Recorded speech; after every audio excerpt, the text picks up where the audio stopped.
hey, oh, hey, ah, hey, ha, oh, ho, oh, hey,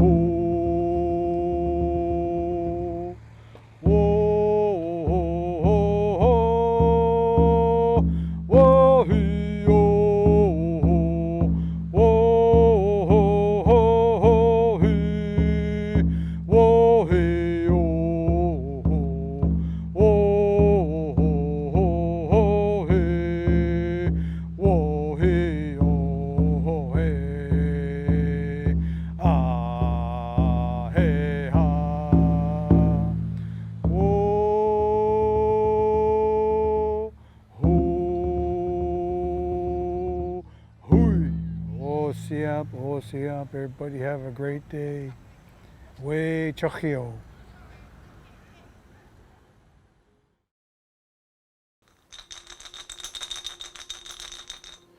Hope, hope, che, yay. Siap, big welcome on behalf of the Squamish Wind Festival. I am honored to be here to share with you today. And I'm going to share a story to you. And the stories that were passed on orally. So in this case, sometimes the stories vary from different angles because, you know, as for stories nowadays, they get changed over time because a lot of our stories that were told may have some missing parts or maybe some added parts. It's because we lost a bit of our language and our culture in the background from all that, and lost our libraries, our elders. So a lot of the stories came through, but maybe there's some details missing. But I'm just going to share what I know and what I've heard. And some of the pieces came from Dominic Charlie, who I used to dance for when I was a little boy, and Moses Billy, who built a race canoe for us, and we used to race out in Howe Sound, and we went to different races around the Lower Mainland here, as far as, you know, in Olympia State and Cultus Lake and here in Squamish. And yeah, so the people that shared this story, I really raised my hands to them for sharing that with us. So the story I'm going to share with you is to do with Sunakai and Hopokanem, who became Wichita.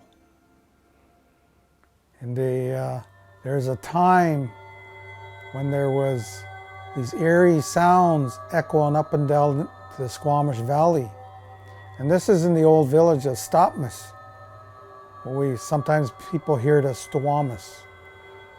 And that's what our elementary school where I went to was called Stowamus Elementary School. And when you go out the field, you look at the big mountain, what we call the Big Chief today. And if you look to the right side of that mountain, there's a black line that runs up and down the mountain. And that black line is the Sunakai Trail, what we call the Serpent's Trail. And Shannon Falls as a part of this story also. And what we now call Murren Lake, or it used to be called Brownings Lake when I was growing up. The story comes from when the serpent came around. It was something so big and maybe so small that we can't see it. And it came to our area, and the serpent scared the food source away and scared other things away. So it was an eerie sound echoing. So we're kind of running out of food, so they sent this young man. This young man's name is Hopokanem. And he was just married just recently too, and he was married for a short while, and then the Siam asked him to go out and search for this eerie thing and try to be rid of it. So he agreed he would. So he told his wife that he'd be gone at least 4 days. But as the story went, he was actually gone for 4 years. Because he ended up going into a trance.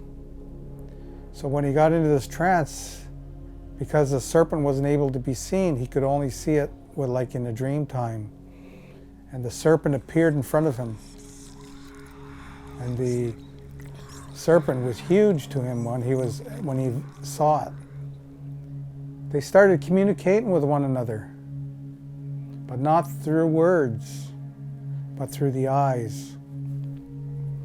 The serpent would start teaching overcame how to become a stronger person,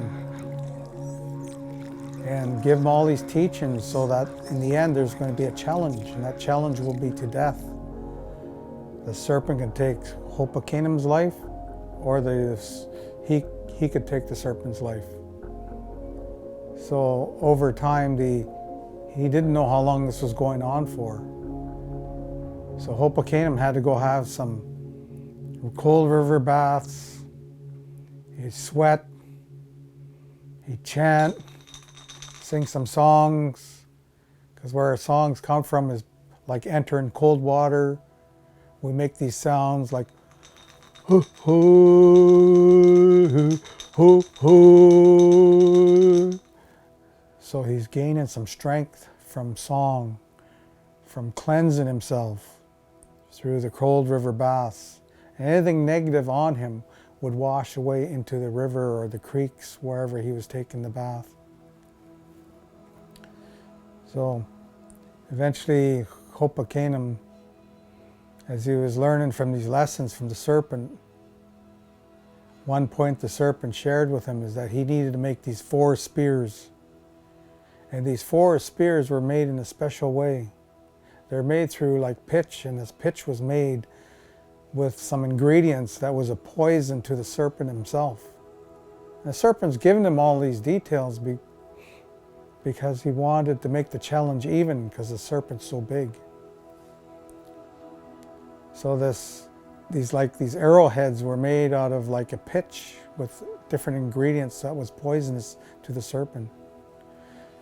So eventually they would separate, and once they separate, the challenge is on. But what overcame did is he climbed further up the mountain, and it was sort of like a lakey area where the serpent came to rest.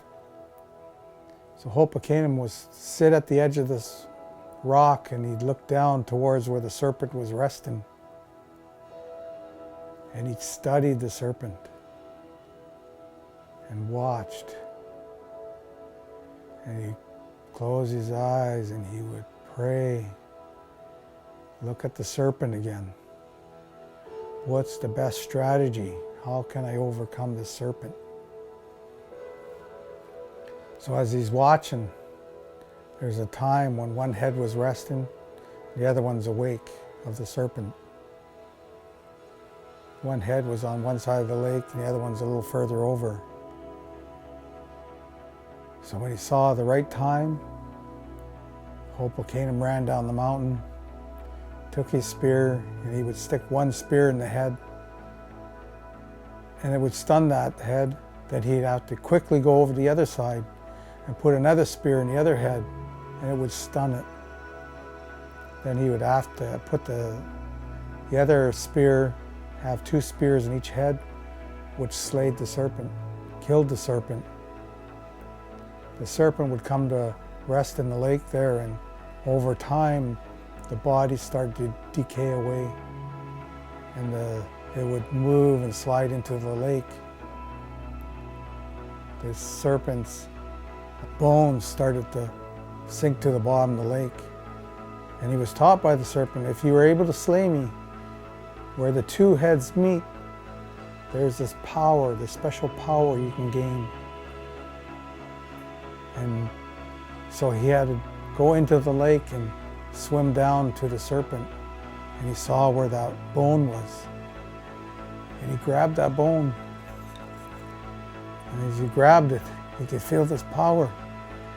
And he started moving, swimming back to side of the lake, and as soon as he got to the side of the lake, and he was crawling up on the lake there, lake edge, and he overcame this power, and he was collapsed, and he didn't know how long he was out for. He was like in this dream time or whatever. The power overtook him. But as he reawoke, he looked around, and he wanted to see how much power this had. So he saw this mountain goat, and he took this power and he threw this power over to the goat. It collapsed. It died. So he took this power again, he threw it over it, and he brought it back to life. So what he had learned is that he was able to put something to death but bring it back to life and give it some healing power to it. So this power that Overcame gained wasn't to be used in a negative way. It had to be used in a positive way for healing, for growth. So Overcame now was starting to head home. He realized that he didn't know how long he was gone. He was gone for 4 years. He thought he'd be only gone for 4 days. See, in our culture, everything comes in fours. Our seasons are in 4. Winter, spring, summer, fall. Earth, air, fire, water. Infant, youth, adult, elder. So a lot of things come in 4s, so this is why we use 4s in our ceremonies. And we have this circular form that moves counterclockwise. And that's where we feel and believe our energy goes in this direction. So when we do a ceremony, we go counterclockwise. So as Overcame carried on, he went home to Squamish.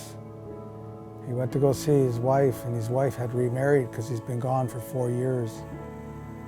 And he saw a lot of strange things going on in the village. He didn't like what he saw and heard. So he took this power and he threw it over the village. All the people have collapsed. It's as if they had died. But he took the power and threw it over them again. They came back to life. All the people started coming back together again in cooperation, helping one another. So we learn these lessons from these old stories that we need to carry ourselves in a good way. And it's to remind us that we're always being watched by the Creator, our ancestors, our community, our family, our friends, and ourselves, our own conscience. We're being watched. So we need to carry our name ourselves in a good way. Even the name I carry, Xwalacktun, when I received that name in ceremony from my father, Outdun, who carried a hereditary name, who my youngest brother carries it now.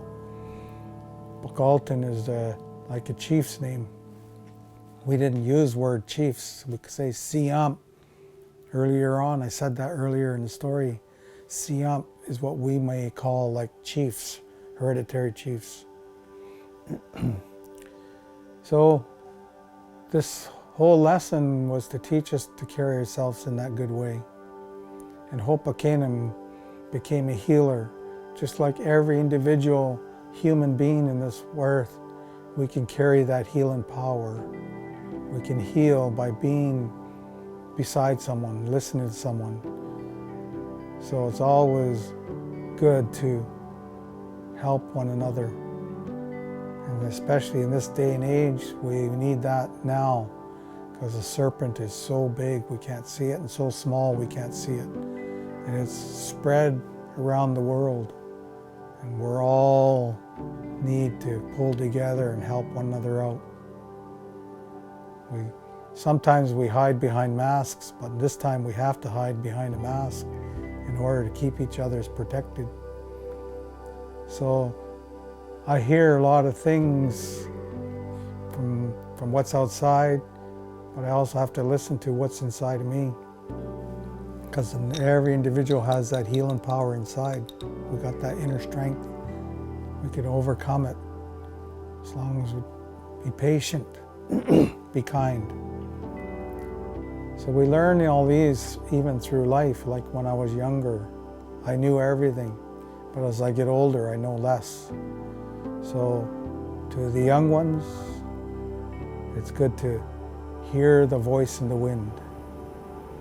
So we listen to the wind, we listen to the water, because water is life, we gotta look after it. I listen to the wind again, like for the air that we breathe, that gives life to us, for us to survive. So the Wind Festival, our hands are up, because we could make this grow.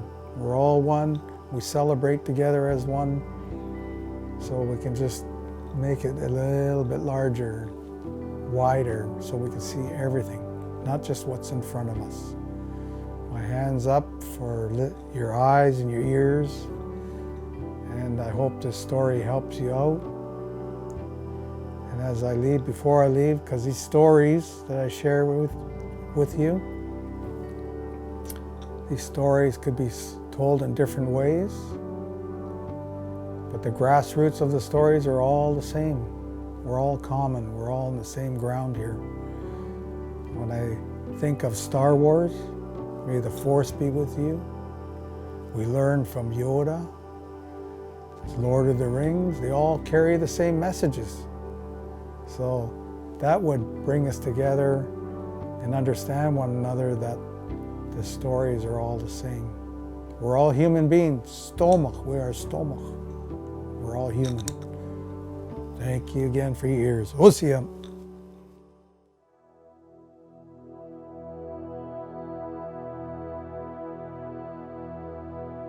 So we have the piece here in the West Vancouver Police Building, and we have the double-headed serpent. We have the two heads of the serpent coming through the whole carving here. And we have the human's faces, which represents Hopokanum and Wichita, who became the serpent slayer. Hopokanum was his natural name, but when he became a healer, his name was Wichita. And then we have, in between the two heads is the Thunderbird, and you can see the wings overcome the serpent here.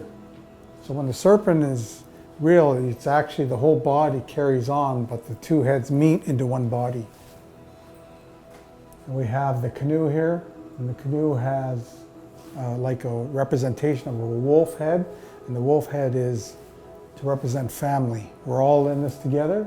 So we have the canoe, we have the paddles up to symbolize mind, body, spirit. We have eyes on the paddles to remind us we're being watched all the time by our creator, our ancestors, community, family, friends, and our self, our conscience. And we have the outline of the bridge. We want to bridge together to learn from one another and become one.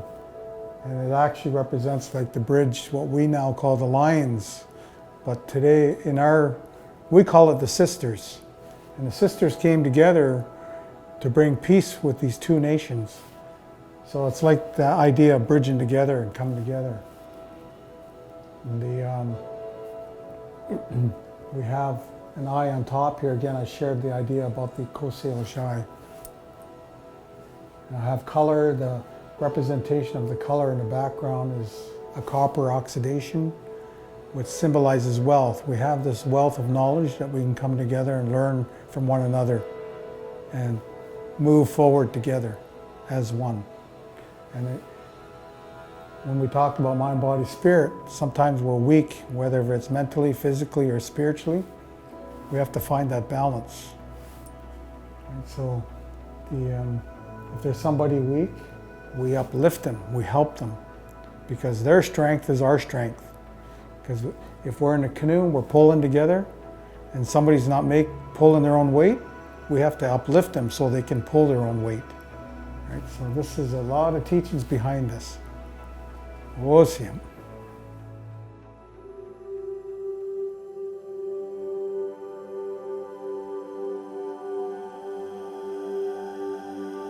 So as you're on the Sea to Sky Highway, you're heading north, you're at the base of the Chief, and as you're moving north, you come to the pedestrian overpass, and the image that I have on the concrete cast is a Thunderbird, and that Thunderbird we're heading in that direction towards Whistler, And we know of Black Tusk, and that's where the Thunderbird would land and perch and create the big winds so that the wind festival would be awesome.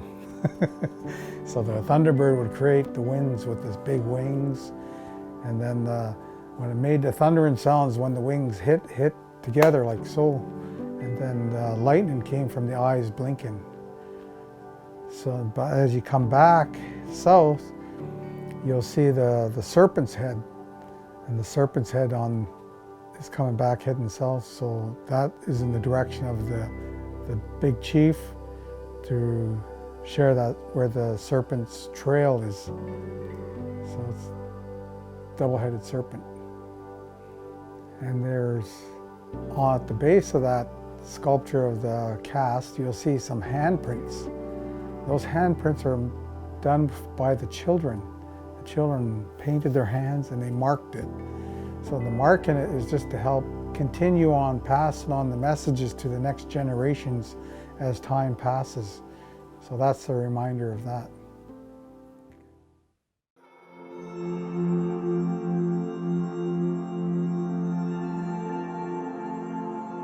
This piece is tying in with West Vancouver again. It's sort of like bridging the West Vancouver rights and the Squamish Nation together. So that symbolizes the bridge. We also have the Thunderbird. There's the beak, there's the head here. Paddles are up here. And then we have the canoe coming along the whole edge here. And then below it is sort of like a medicinal garden to symbolize healing and growth and nurturing. Then the brick part, representation of a basket, this basket of wealth, and so it just ties it all in back together here. And we're using colors that we use for weaving our baskets. And the bridge, we let it rust, and the rust turns into like earthy color, like we use red ochre, and the red ochre symbolizes protection. So we're all protected.